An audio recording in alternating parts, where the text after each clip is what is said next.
Hello and welcome to this week's edition of Politics Today, and this programme is on the 80th anniversary of the D-Day landings.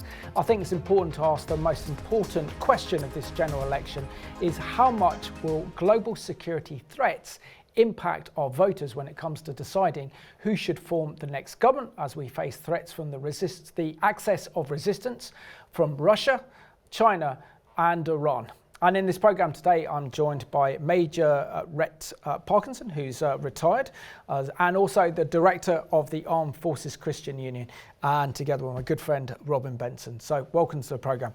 Rhett, you do an incredible job as the Director of the Armed Forces Christian Union by providing support, spiritual support, prayer support, and practical love and support to our armed forces, those Christians who are serving in the Navy and in the Army and the Air Force. Share with us how important the Armed Forces Christian Union is to the morale of Christians serving in our armed forces today. Well, thank you for having me on your show, Simon. It's great to be here. And thank you for the opportunity to talk about the Armed Forces Christian Union. In the military, we abbreviate everything. So the AFCU consists of nearly 1,100 serving members. And interestingly, in recent years, we're growing quite significantly, actually. We've been around since 1851. We started as the Army Prayer Union and All Ranks organisation, and that's very much what we say is our basis and our bond. So we have nearly over 2,000 supporters, mainly prayer supporters. Some of them give financially, and we're very grateful for that. But prayer, as we know, is probably the most important thing that all of us, including all your viewers, can do. We do four things, really. We pray for the armed forces in general, our government in general as well, but specifically the Christians serving in the armed forces, because rather grandly it might sound, we are effectively missionaries. We're God's people He's placed each of us in Navy, Army, Air Force, our members, and they're behind the wire, they wear funny clothes, they speak a funny language, and they can only reach those people there. And so whilst I'm questioned by some Christians of how on earth can you be a Christian and in the armed forces, actually there is a good biblical sort of basis of that, not least Cornelius in Acts 10. But we exist to support them. We do that through prayer, through linking with each other, because it's not many of us, or not many serving members I retired from the regular army some years ago. But also we organise events, we do some teaching that is relevant to being in the military and being a Christian.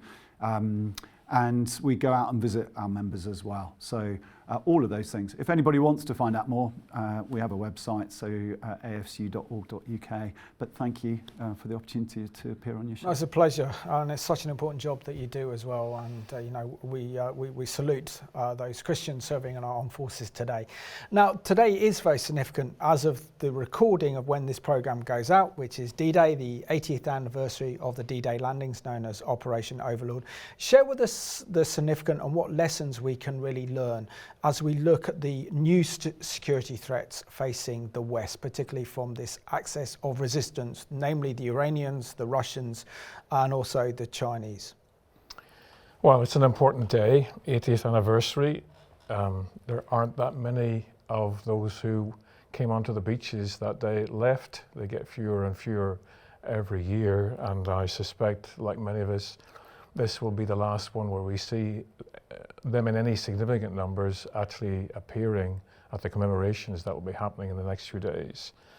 But, it reminds us of the cost of freedom and the lives that were laid down during those war years.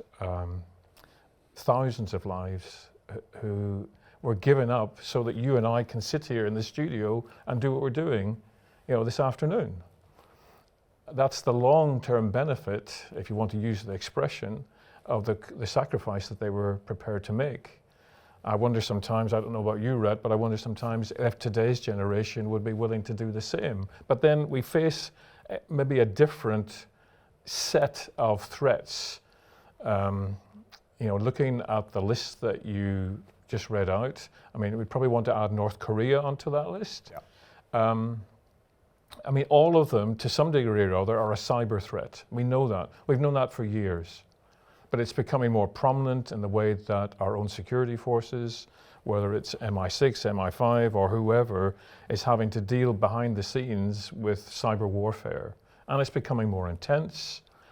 All of these nations that you've listed are pouring literally, millions of pounds or dollars worth of investment into attacking what they see as their enemies using these means. And we've seen already, even in the last year or so, how the cyber situation can cripple major sectors of industry, of services. Maybe not so much here, but certainly in other countries we've seen that happen.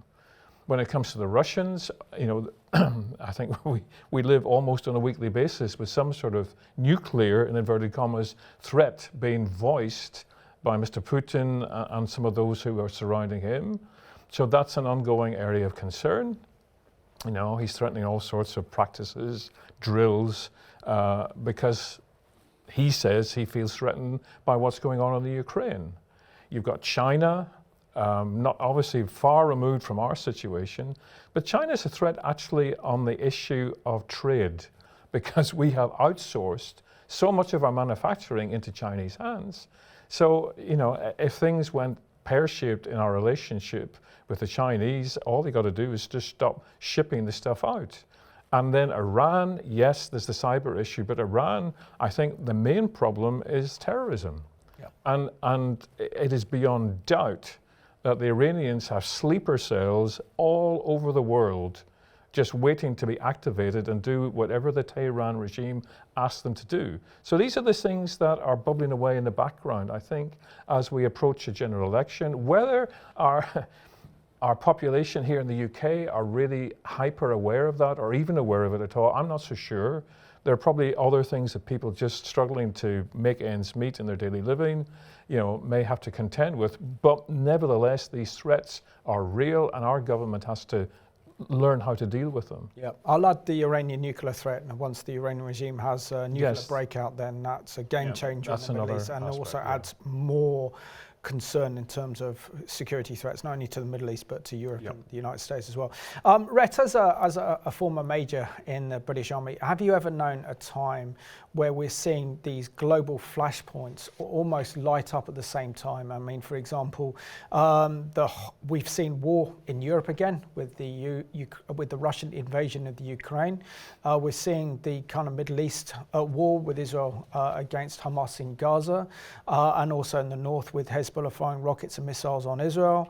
We're also seeing, for example, the Chinese are threatening to invade Taiwan, and North Korea sending rockets over to Japan, near Japan's territory. Then the other problems we have, a number of different skirmishes and wars in Africa as well. Has the world been this unstable since the 1930s with the rise of Nazism and fascism? No, it's been interesting listening to politicians and senior officers, not just in this country, but in America, across NATO, Secretary General of NATO, and many others. And I think Secretary of State and others have said, we've moved from this post-war situation, which we've kind of enjoyed, nearly 80 years of relative peace in Europe. That's almost unprecedented. You'd have to go back a long way in history to find that kind of length of period with no major conflicts between the countries, certainly in Western Europe, to a period that you mentioned the 1930s. You could say back in the beginning of the last century, but certainly the 1930s would be a good analogy of competition for resources, of a sense of perhaps weakness in the West, and more countries that we are not allied with putting more resources into their defence or into their armed forces and other assets that could or arguably are already threatening our security, our way of life. So no, I think in our lifetimes, those of us here, I don't think we have seen things in quite as stark or as dark a situation. Uncertainty, certainly, a growing uncertainty and growing threat, if that's how we choose to perceive that, which I think is right. And Robin, I've been keeping this speech in my mind for a few weeks now, waiting for the right guests on Politics Today to unpack this. And I'm blessed to have both of you, so we can unpack this speech. So back on the 13th of May, our Prime Minister Rishi Sunak made a profound speech to an audience at a Policy Exchange, and he said the following. He says, "I feel a profound sense of urgency because more will change in the next 5 years than in the last 30. I'm convinced that the next few years will be some of the most dangerous yet most transformational our country has ever known. The dangers that threaten our country are real. They are increasing in number. An excess of authoritarian states like Russia, Iran, North Korea and China is working together to undermine us and our values. War has returned to Europe, with our NATO allies warning that if Putin succeeds in the Ukraine, they might be next. War rages too in the Middle East, as Israel defends itself not only against the terrorists of Hamas, but the barrage of missiles fired, and for the first time, directly from Iran. Right now in Africa, conflicts are being fought in 18 different countries, and Putin's recklessness has taken us closer to a dangerous nuclear escalation than any point since the Cuban Missile Crisis." Good analogy of the threats that we face. What are your thoughts on what he said, and why isn't there enough media traction concerning where Britain is in terms of the geo-strategic threats with this new alliance emerging called the Axis of Resistance? Well, I mean, he's the Prime Minister, so obviously he has the best human intelligence on that level, that is possible for any individual in this nation to have. And I'm sure, bless his heart, he's getting stuff on a daily basis, and in his in-tray that he has to look through and trying to assess. And and it's a realistic assessment. I mean, if you read the rest of the speech, he's not pulling any punches. Although some of the content of it, concerns me. He seems very positive on AI and what that may benefit us with, but that's a whole other subject for another discussion. It's a different program. Yeah, I know, I understand that, but it's just, it keeps cropping up on a regular basis in that speech. He keeps coming back to it, several times. But coming back to this threat assessment, I think from our perspective as Bible-believing Christians, there's a spiritual dimension which, I'm not wanting to point out what he believes, but nevertheless what he believes is different to our understanding of the world in which we live. And there's a whole aspect of life in this nation that is no longer addressed by the media, apart from the Christian media, and some of them don't bother to address it either. There are many of us who believe that we're a nation under judgment, and we have been for quite some time, and that is escalating. And there's a whole series of reasons, moral, all the rest of it, reasons. But from my perspective, so this is my opinion, okay, our treatment of Israel and the Jewish people, as far as I can see from Scripture, is a plumb line. Yeah, absolutely. So whatever way a nation and its leaders treat Israel and the Jewish people is a plumb line. And we have treated Israel and the Jewish people for at least a century with disrespect. I mean, you've got Genesis 12, verse 3. We have poked God, the God of Israel, the God of creation, in the eye multiple times. And so we are in the situation that we're in, that he's not able to recognize for all sorts of different reasons.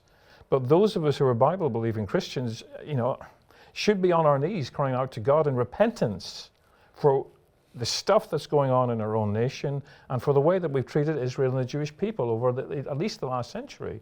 Because until that, as far as I can see, is rectified, things are not going to get any better, no matter what policies he puts in place or if he is succeeded by the Labour Party, whatever policies they put in place. It's not going to make any difference because God is removing his hand of protection away from us as a nation, and we are in the mess that we're in because of this. Yeah. But to be fair to Rishi Sunak and the Conservatives, they have the closest relationship to Israel than any government since Margaret Thatcher. I mean, we can dissect that and say, well, look, we have David Cameron calling for a Palestinian state, which is bad news. He's also causing a lot of trouble with Israel's war in Gaza. But on the whole, we've seen a lot of strong support from Rishi when it came to the initial attack on October the 7th.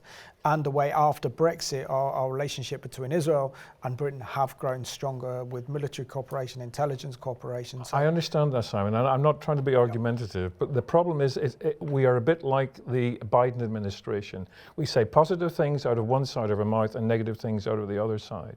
And we're increasingly part of that ever-growing circle of nations that are coming against Israel in important international forums where the rest of the world is watching on and taking notice. So I see what you say, but I think there are caveats to the whole situation. I was intrigued, maybe this is relevant, maybe not, but I was intrigued that when Iran launched all the missiles and the drones and everything else, it wasn't just Israeli fighter jets and others that were there. The Jordanians were there, and okay, you could say it was passing over their airspace.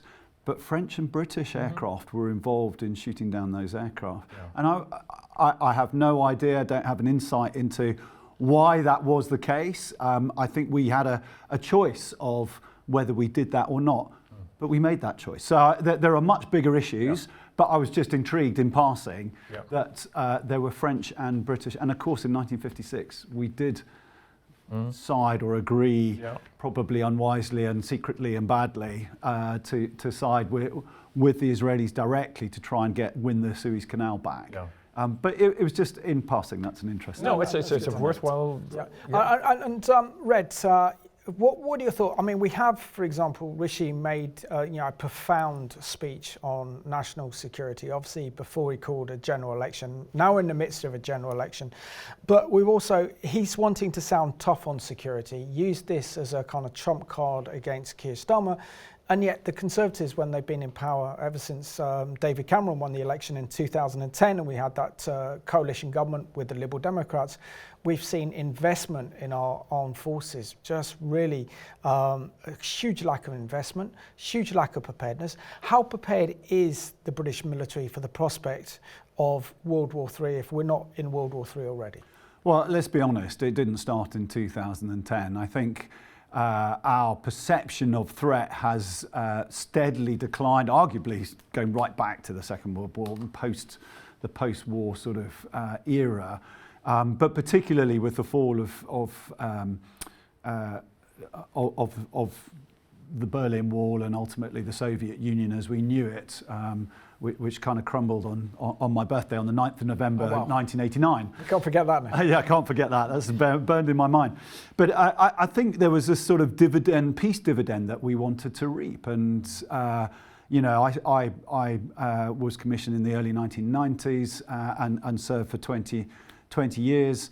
And during that time, our military almost halved from 150,000 down to 80,000 or so. And to be honest, the military has become more and more expensive. And any politician, doesn't matter whether it's Conservative, Labour or anybody else, has got to make these really difficult decisions of where do they put the finance, how do they spend the tax money that they're getting in. And so the NHS is very much front and centre. Benefits, pensions, all of that is a huge drain on our economy. We vote on things like potholes, on the police. How much of a driver is the threat of Russia, or actually longer term, I think the threat of China is much greater. But actually, that's not a vote winner. That's not going to get me into a polling station and say, well, I'm going to vote for this politician or that politician based on defence, because that's the most important thing to me. I think the vast majority of us are looking around us and going, well, if I'm diagnosed with cancer, I really want to be seen really quickly. if I'm driving to the hospital to be diagnosed with cancer, I really don't want to trash my car on all the potholes. And I think that's the dilemma that they're facing. And so this is probably a very timely programme to think, well, is the threat growing, and is the priority, should the priorities of us as voters, because ultimately we're the ones who put them in power, change because of that threat? I think we should. I don't usually add my piece to this programme, but I think the voters should look at security as a major issue in this general election, because I think this whole period, you said almost 80 years of kind of peace in Europe is beginning to come to an end. We're seeing that, for example, the drumbeats of war are beating with the Russian invasion of the Ukraine. The Middle East is on the verge of a kind of regional war that would drag us into that as well as into Europe. And particularly if Putin then decides to attack the Baltic states or a NATO member, we're at war. And the fact is also that the French have deployed troops publicly and announced they've publicly deployed troops to help the Ukraine forces is a declaration of war on behalf of Putin and Russia. And I think voters need to think seriously, who would be the best leader that would lead our country in a time of war? And I don't say that lightly, but I think when you look at all the evidence, you look at what's happening geostrategically, you look at what's happening in the world. We also have a very weak United States as well, under a very weak Joe Biden, who's seeking re-election. And the Americans have not used their American power. They've used diplomacy, but they have not backed up their diplomacy with force, and they've empowered the enemies of the West. The enemies against Israel, like the Iranians and others, they've empowered, which are a threat to us as well. So I think the issue of national security, I think, should be a top priority, at least within the top 3 or 4 considerations about who to actually vote for. And talking about this one, Robin, Keir Starmer has announced, after coming under a lot of attack from the Conservative Party for not being strong on security, that his party, if they win the election, will pledge to a 100-day sprint review of the threats to Britain if they win the general election. What are your thoughts about security becoming a huge part of this election?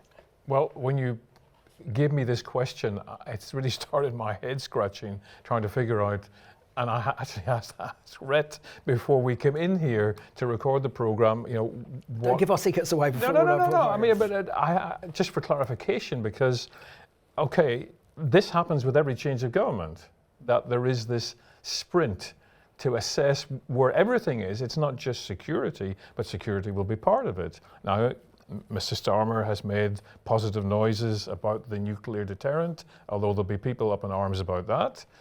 And so I think we're at the situation where he's been forced to assess and look up this topic by the Conservative Party.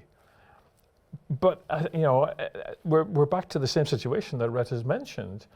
When I go into the polling station around the corner from where I live, I'm probably not going to be thinking about the government spending X number of billion on a new Trident system. I'm thinking about local services. And I don't know how. I think this is the challenge that both the major parties and any of the others who want to get in on this face, that we agree that these are significant threats, but it's how the party leaders and the campaigners get that message across to a population that actually, maybe for the most part, doesn't really care or doesn't realize the problem. And that's the challenge, because it's going to cost money. Yep. It's going to take money away from this or from this or from this. And there's a proportion of the population will balk at that idea.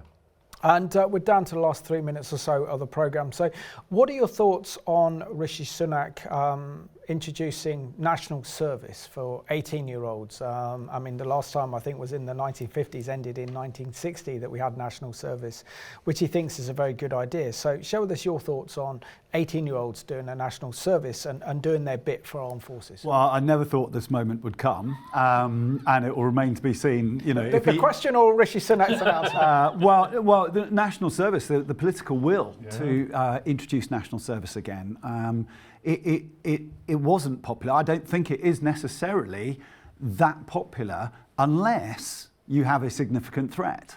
And I think he and others, and should he get into power, Sir Keir Starmer, will get the briefings. Look, this is the national threat. The first job of a government is to protect the nation, or one of the key requirements that any government has. They're elected into place. The Americans take that very seriously, and they've put a lot more money into their military than we have.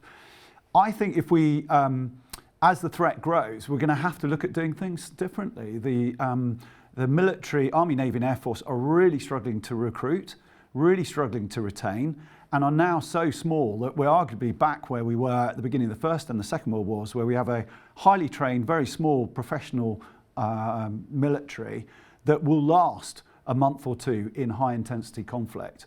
They will then be backed up by reserves, and those that are left behind will have to very quickly train up a citizen army, whether that comes through national conscription in some way, shape or form, or a rush of volunteers to go and fight in whatever campaign is the next one that's coming over the horizon that we don't know about, remains to be seen. But I know much work in the military is starting to turn to, well, how do we do this? Our equipment is so much more sophisticated than it ever was, certainly in the Second World War, forget the First World War. It takes years to build a ship, a submarine, 10 years to build a submarine that we launched this last week, and years to build sophisticated fighters and missiles and bombers and so on. What's interesting is what the Russians and others are doing with drones, with dumb bombs, putting wings on, and GPS tracking, which we've done for a number of years as well. So yeah, the threat scenario at a strategic level is changing. I think at the tactical level, those particular ways that we are fighting, but the nature of warfare of one person fighting another, it has not changed and won't change. And that's really where I would implore your viewers to pray, particularly for those of us who carry the light and the hope of the Lord Jesus into the front lines, literally and metaphorically. Amen. So Robin and Rhett, thank you so much for being my guests on this week's edition of Politics Today. And to say, Rhett, it's so important that we pray for the Armed Forces Christian Union, and especially those Christians who are serving. So thank you for the great job you do in representing them and your team. I want to thank you for watching this programme today. As it is the 80th anniversary of the D-Day landings, I think we have to think about the security threats facing our country. I think this has to be an important consideration. Who will lead our nation in time of war when we go to the ballot? So I want to thank you for watching this week's edition of Politics Today.